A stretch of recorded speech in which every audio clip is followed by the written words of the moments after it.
I really don't know what else to do. I just called the Women's Federation for help, hoping they could help me find some temporary work or manual labor. Otherwise, I really can't survive anymore. The woman in the video is a single mother from Guangdong. She posted the video asking for help as she struggles with survival at the start of 2025. Raising a child without any source of income, she pleaded, "What can I do to keep living? I don't want to starve to death with my son. I refuse to give up." In many overlooked corners of China, people are finding it increasingly difficult to survive. This is one of the harsh realities caused by sharp decline in China's economy. Among those hit the hardest are young people who feel they have no future. 就在躺在床上我就疯了。As I was lying in bed, I suddenly broke down. I'm about to turn 22, but I'm still in debt. Every month, my entire paycheck goes towards paying off what I owe. I never imagined this year would be so tough. It's been such a struggle this year.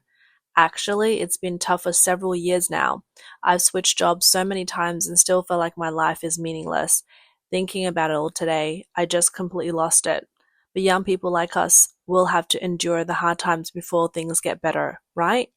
In the comment section, many commentators try to comfort the distressed TikToker, saying things like, "This isn't really hardship yet. You're crying too soon. Some of us are in our 30s and still in debt. After a while, you'll just get used to it."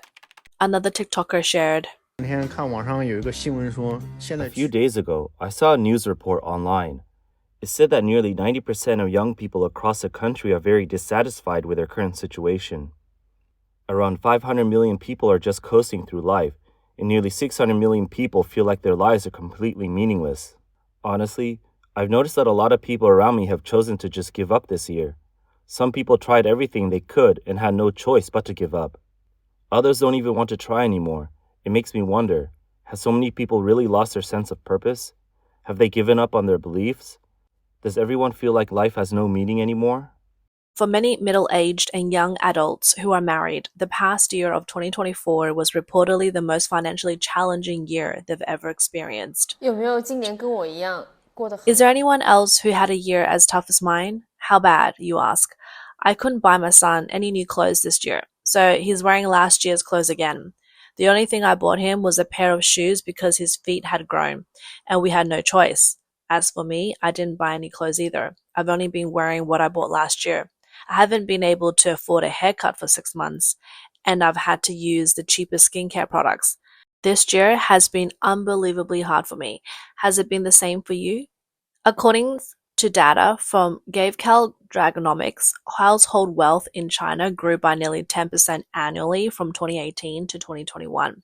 However, in 2022 and 2023, that growth slowed to just 1% per year. Goldman Sachs analysts predict that real estate, which accounts for 70% of household wealth, could drop in value by another 20 to 25% before stabilizing at the end of 2025. This could mean nearly half of the wealth held by Chinese families, particularly those heavily invested in real estate, could be wiped out. I didn't actually lose much in the stock market today, so it's not the losses that upset me this much. It's more about why society has pushed us to this point. In the tech industry, losing your job after age 35 basically means the end of your career. Starting your own business doesn't work either. COVID hit, and you fail again. Can anyone teach me other ways to make money to support my family? I'm honestly feeling so low right now.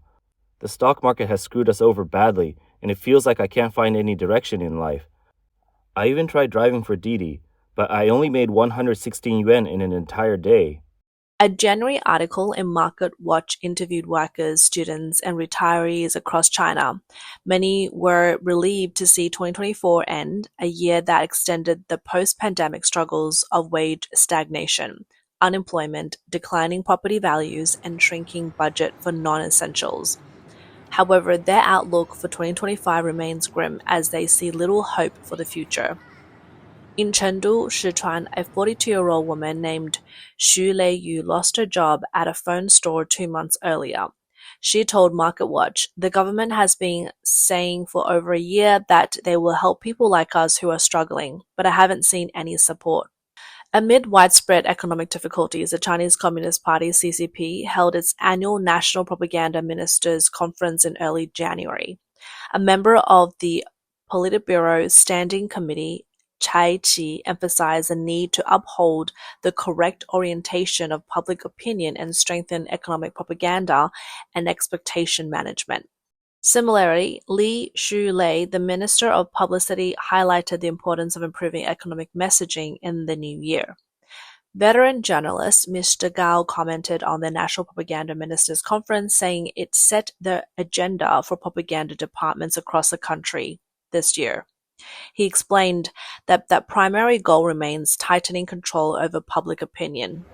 He said regarding the content of this year's propaganda meeting, they were more explicit than before. They are now facing a major challenge: how to cover up this grim reality. This includes the sluggish economy, the enormous effort and expense spent on lifting the stock market only for it to crash again, and the frequent incident of car attacks and revenge-driven acts across various regions. All of these issues need to be concealed. To conceal the economic downturn, the government has not only emphasized promoting a bright outlook, but also silenced those who speak the truth. Many Chinese economists have been censored for expressing opinions that conflict with official narratives. These include Liu Jipen, former dean of the Business School of China University of Political Science and Law; Dan Bing, chairman of Shenzhen Eastern Harbor Asset Management financial blogger Hong Rong; Chen Shouhong, founder of the investment research platform Ge Longhui; well-known commentator Shui Pi, economist Ma Guangyuan, financial writer Wu Xiaobo, and Xu Xiaoyu, a former senior investment advisor at CICC Wealth Securities. At the end of last year, the latest to face censorship were economists Gao Shanwen and Fu Pen. In his speech, Gao Shanwen summarized post-pandemic Chinese society in three phases.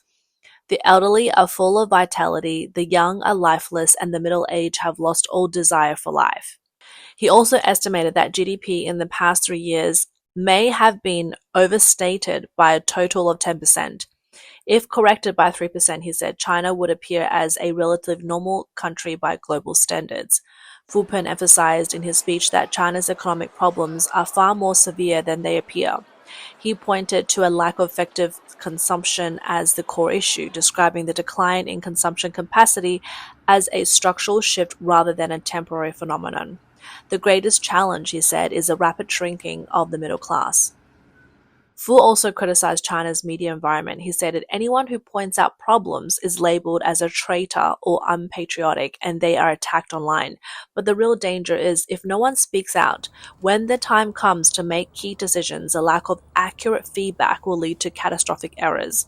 Eventually, even the leadership could make decisions based on false information, and that would spell disaster. History would judge who truly harmed the country and its people. Ironically, after expressing his views, Fu Pen himself was labeled a national traitor. Following the suppression of Fu and Gao, reports emerged from several regions in China that securities regulators were restricting chief economists, financial analysts, and fund managers from speaking publicly. These experts, silenced by authorities, have now found themselves among the growing group of people struggling to survive. Economic Census data shows that between the end of 2018 and 2023, the number of workers in China's financial and real estate industries dropped significantly. Many were forced to pivot to roles in social media, state-owned enterprises, or other fields, which some view as an indirect form of suppression within these industries. A 37-year-old former investment banker in Shanghai described on social media how the sector had changed. In just a few years, investment bankers went from attracting top talent to being an industry people are eager to leave. He added the success and prestige of investment bankers in the past has turned into despair. During the expansion phase, graduates from top universities and professionals from all fields raced to enter investment banking. It was a vibrant industry with massive projects negotiated over casual drinks.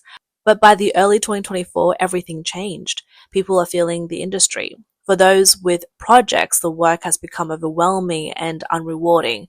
For those without projects, the fear of layoffs has become constant. Chinese-American economist David Huang attributed the decline in financial sector jobs to several factors, including stricter regulations, slowing economic growth, and structural adjustments within the industry. He explained for the past decade, the Chinese government tried to develop its securities market to dominate global finance, but this effort created problems like shadow banking, financial scams, fraudulent funds, and illegal lending. As the government tightened controls, jobs born out of this unchecked growth quickly disappeared. Huang also pointed out that the adoption of digitization and AI in financial services has led to replacement of some traditional jobs. Discussing the real estate sector, Huang said its employment decline was driven by shrinking demand due to demographic shifts, a slowing housing market, and urbanization. The government's heavy-handed crackdown on real estate market in recent years also caused severe contractions, with some regions experiencing outright collapse. He added that the bankruptcy wave, including high-profile debt crises at major firms, has led to job losses across the construction, real estate, and related industries. A veteran in the financial sector, Xu Zhen, said that the decline in real estate and financial industries was expected because they depend heavily on the real economy. He pointed out that the real estate sector, which drove China's economy for 2 decades, entered a steep decline starting in 2021. The collapse of Evergrande marked a turning point with ripple effects across industries like construction, finance, and home furnishing. He estimated that these issues have directly or indirectly caused over 10 million job losses. A woman with 10 years of experience in banking and 3 years in investment banking shared on social media the pay cuts and resignations happening around her. She said since 2022, colleagues have faced steady pay cuts. A friend in his 40s, a deputy branch manager at a state-owned bank, hasn't had a salary increase in 10 years. Another, a branch manager at a commercial bank, saw his pay cut in half in 2023. A manager in a state-owned bank back office had a 10% pay cut in 2024. A friend in her 30s who manages a top brokerage firm branch had her annual income halved in 2023, and she expects another 20% cut in 2024. With shrinking profit margins in the financial sector, pay cuts are inevitable. A former finance worker in Guangdong who transitioned to content creation wrote an article on the last day of 2024 titled "How Poor the Financial Industry Has Become." He shared an example that highlights the situation. He wrote, in past Decembers, sales teams at financial institutions would deliver branded calendars to their VIP clients. This year, calendars have suddenly become a rare item. He explained that in previous years, banks, funds, insurance companies, and brokerage all distributed beautifully designed calendars for free. Now, they are nowhere to be found. Even when clients actively ask for one, they are often met with a polite but awkward smile.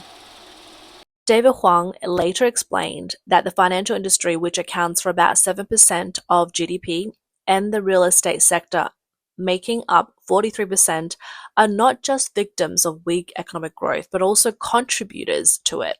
Their decline is dragging down overall growth and pushing China into a cycle of economic stagnation. For example, a lack of economic growth leads to a loss of wealth. In most societies, wealth is primarily accumulated through real estate and financial services. The shrinkage of these two markets have caused many ordinary people to lose their wealth. For average citizens, improving their financial situation or quality of life is becoming increasingly difficult. This is why more and more people feel they can no longer sustain themselves.